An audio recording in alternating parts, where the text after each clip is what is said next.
And now, it's Boomer Life, lifestyle discussion designed to make your life more engaging, meaningful, and complete. Celebrating the baby boomer generation, this is Boomer Life on CISL 650.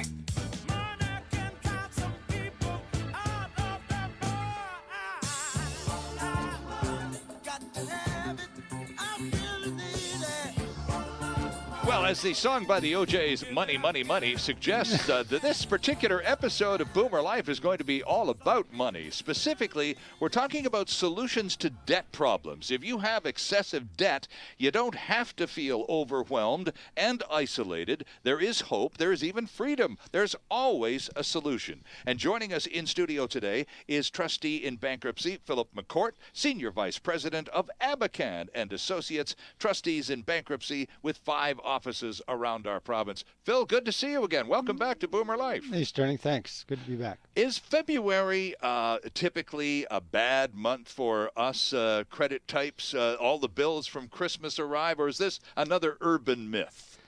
I think it's a myth. In my experience, my 30 years in the business, I haven't seen really a huge correlation there for getting lots of files happening in any particular month. But there could be certainly some people that rack up too much debt over Christmas, and they have to deal with it. But it's most of the time, actually, people who come to see us have been thinking about doing this for at least 2 years. So it's not something that happens overnight. Right, okay. So it's an urban myth. Tell us about us. Tell us about Abakhan and Associates. This is a proposal administrator, trustee in bankruptcy firm that's been around our province for how long now, Phil? George Abakhan started the firm in 1998, actually. Okay. And I joined in 01. And, it's grown from like 5 people. We have 31 mouths to feed now. Well, now from 5 people to 5 offices. You've got 5 offices. You've got yes. Vancouver and Surrey here in the Lower Mainland, and you're over in Victoria as well. Victoria and Vernon and Prince George. Right, Vernon and Prince George up country. So obviously there is a need for the services of proposal administrators and trustees in bankruptcy. This growth in this company would suggest that your professional assistance is going to be continued to be called upon for quite some time. We keep getting ourselves in trouble, Phil. Unfortunately, Sterling, I think you're right. Yeah, our service is going to be useful for a long time to come. Right. What typically where do we go sideways when we get into debt, Phil, and as you say, by the time one contemplates sitting down with a professional like yourself, a trustee, the situation has escalated into something that's really horrible. So back a year or maybe even 2 before all of that, where do we go off the rails and start a pattern that ends up with us being in some kind of real financial pickle? I think most of the time it's relatively innocent. Most of the time people just make mistakes. People do. They look at how much money they've got in the bank and they think, oh, look, I've got that money in the bank. And they forget, actually, that they've got this $1,000 credit card bill. So they spend the money in the bank and all of a sudden, oh, I forgot. They get the bill and they forgot to pay it. So they make the minimum payment and when you make the minimum payment on a credit card, with every payment, your credit card bill goes up. So, well, it's not quite that extreme, but you certainly don't get it down very much. Well, exactly. If you're making minimum payments, you're pretty much guaranteeing eternity as the end date for resolving that debt, aren't you? That's exactly right. So is that it? We start making minimum payments on too many fronts because we can still afford the minimum payments, but then all of a sudden we realize that there's 5 or 6 different minimum payments going out every month. And if you did a total of all of them, now you're talking some serious cash, right? Yeah, there are a lot of people that have more than 1 or 2 credit cards. Some people have 7 or 8 or 9 credit cards, which is really goofy. I think those are extreme. I think most people have a couple of credit cards and they've got into making minimum payments because they owe $10,000 or $15,000, and before you know it, it's $20,000. And even if they don't use the credit card anymore, it becomes $25,000, and then Then 2 years later, they realize that with every payment, they can't do it. Right. Phil, what's the difference between secured and unsecured debt? Because those are the two only kinds. And which of the two is most problematic for people who end up in financial difficulty? They both have to be paid back. Okay, so got you there. One way or another. The only difference is secured debt is really hooked on, not usually, it's always hooked on to some kind of an asset. So a car loan, the bank lends you money to buy a car, they have your car if you don't pay. Right. House mortgage, the bank lends you money to buy the house. If you don't pay the house, the mortgage payment, they will foreclose. So similarly with a trailer, a ski-doo, a boat, any of that thing where you have a tangible asset and credit arranged because of that. So if you can't pay your bills, they'll repossess your asset. They'll repossess the asset. And is that the end of the story then? If you can't pay your bills and the car dealership comes and takes your car, well then is it even? Does everybody get to walk away? That's interesting. I'm not a lawyer, but there is a law in British Columbia. It's called seize or sue. Okay. And the lender in a consumer loan, so a consumer car or any consumer good that you've borrowed money and granted security to the bank to buy it. Okay.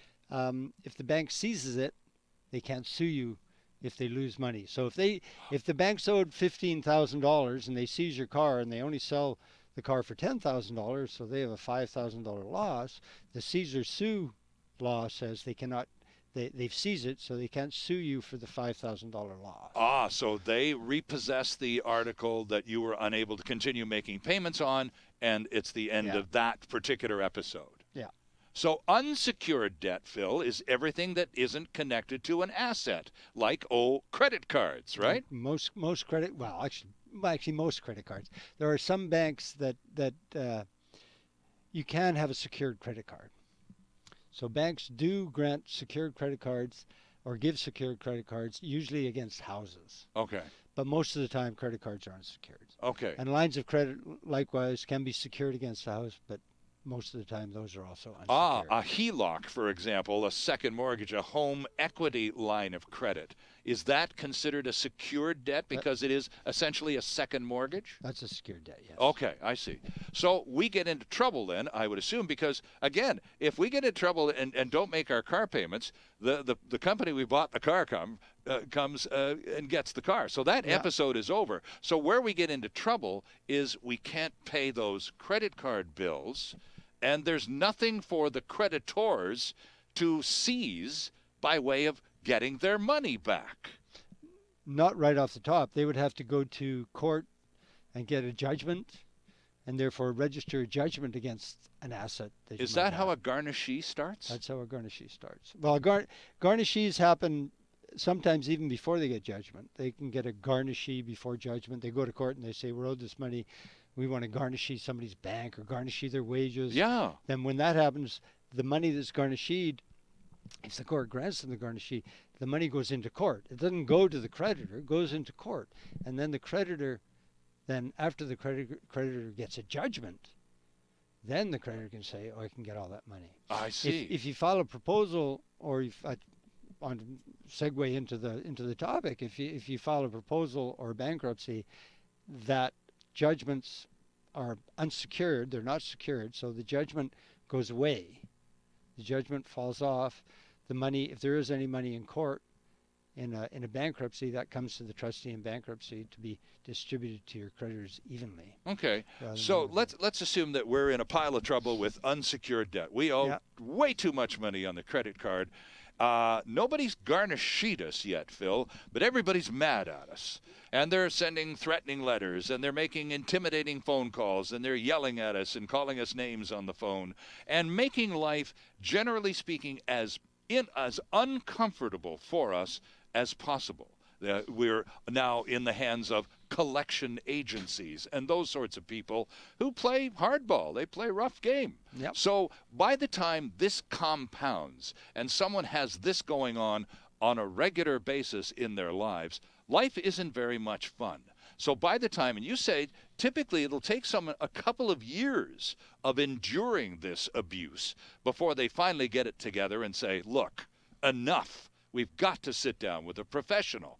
So they go to you or your colleagues at Abakhan and Associates and say, well, Mr. McCourt, I'm here because everybody in the world is mad at me. I've made some terrible financial mistakes in the past, and I guess I have to go bankrupt. So how do I start?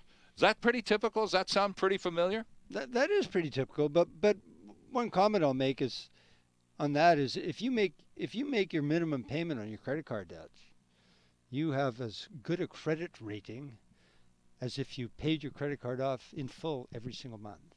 Because you're servicing the account. Because you're making the minimum payment that they're asking for. Right. And so therefore, you're making that minimum payment. They'll keep on giving you credit. They might even increase your limit. That's the credit card company. Right, but then where of course this goes sideways is once you stop making payments of any kind. That's when it goes sideways. But the people who have been trying to deal with something with their huge debt for up to 2 years is very common. But actually 2 years is a very common time. People say, I've been thinking about this for 2 years when they come in to see us. Right. They may have been making those minimum payments for the whole time they've been thinking about it. They keep on making the minimum payments, so their credit rating is still good, but that's when they realize that they can't do it anymore because it's just going to stay the debt's going to stay there forever. A lot of people, they stop making payments. They just can't make payments at all, and then the garnishes start. Right. And then they have to do something. Can any credit? I'm just trying to understand the garnishing. We'll go to the proposals and the bankruptcy in a second, but I'm stopping on the garnishee because it's a nasty bit of business that can happen. How does it start? Can any person that I owe money to garnishee my wages, or a company that I owe money to? They have to go through a court process to do that. Again, I have to caveat. I'm not a lawyer, but they have to go through a court process. Okay. To be able to get a garnishee. Right. And other than Revenue Canada or CRE.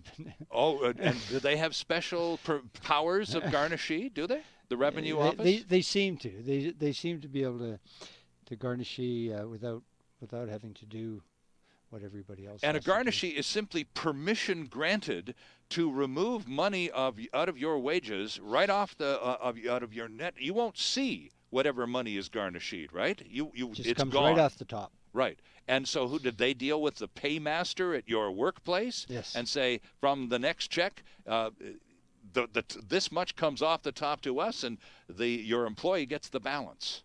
Is that how it works? Yeah, they talk to the payroll people in where you work, or they send notice to them. And what generally causes a garnishee to start? What sort of neglect of payment has to? Do you 6 months, Phil? 12 months? 6 weeks? How angry does the person who wants to garnishee your wages have to be? I don't know. I don't know the answer to that question, Stirling. I'm sure it's different for every single case. Okay. So, but it is a power that is granted to those creditors. No, well, most creditors, they have to go through a court process, and the court has to give them authority to get a garnishee, either through a judgment or a garnishee before judgment. Okay. Again, this is all legal stuff. Sure. But yeah, they have to go for a court process to get a garnishee. Okay. So when people come to you and your colleagues at Abakhan and Associates, and I'm sure on more than one occasion someone has come to you and said, look, I just had a garnishee slapped on me. I've never experienced this before, and now I'm not even bringing home the basics of my paycheck anymore. Now I'm really hooped. Does that happen? It happens all the time. Okay. And is that the point at which they say, so I guess I have no choice now but to go bankrupt? Often a garnishee will prompt somebody to go bankrupt or file a proposal. Yes. Now here's where we hit the fork in the road, and this is an important one, and we'll get into it at length. But just before we take the break, there's always more than one option, or in most cases there's more than one option, because one is in rather extreme financial circumstances. One doesn't automatically have to go bankrupt, do they, that's right. Phil? No, they don't. And I think the alternative is called a consumer proposal, correct? In most cases, yeah. Okay. Just yeah. And so what do people do when they come into your office and they're just an emotional mess and they say, all right, hit me right between the eyes, Mr. McCourt. I guess I got to go bankrupt. What do I do now? And then you say, well, maybe not.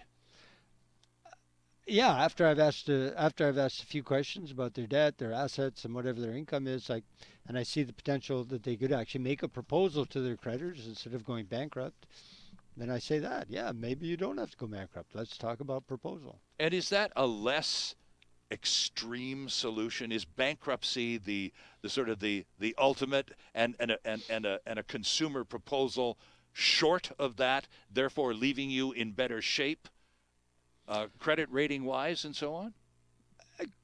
Credit rating wise, the credit bureaus are their own animal, and I don't particularly like them, but the credit bureaus, the credit rating for a proposal is a little bit better than a bankruptcy. Not as dire then, okay. It's not as dire.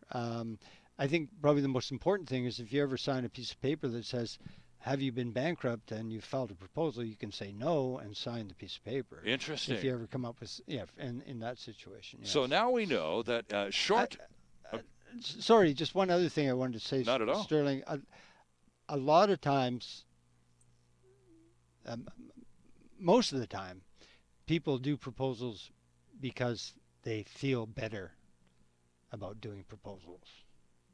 Because they can participate in their rehabilitation. They can participate in the rehabilitation. They feel better about themselves, that they've actually, they haven't just gone bankrupt and just thrown everything away. They're actually contributing and trying to get something back to their creditors. Well, we told you at the beginning of the program that we're talking about solutions to debt problems with our guest Phil McCourt from Abakhan and Associates. And yes, there is hope, there is freedom, there is always a solution. And now we're finding out, for example, there's more than one.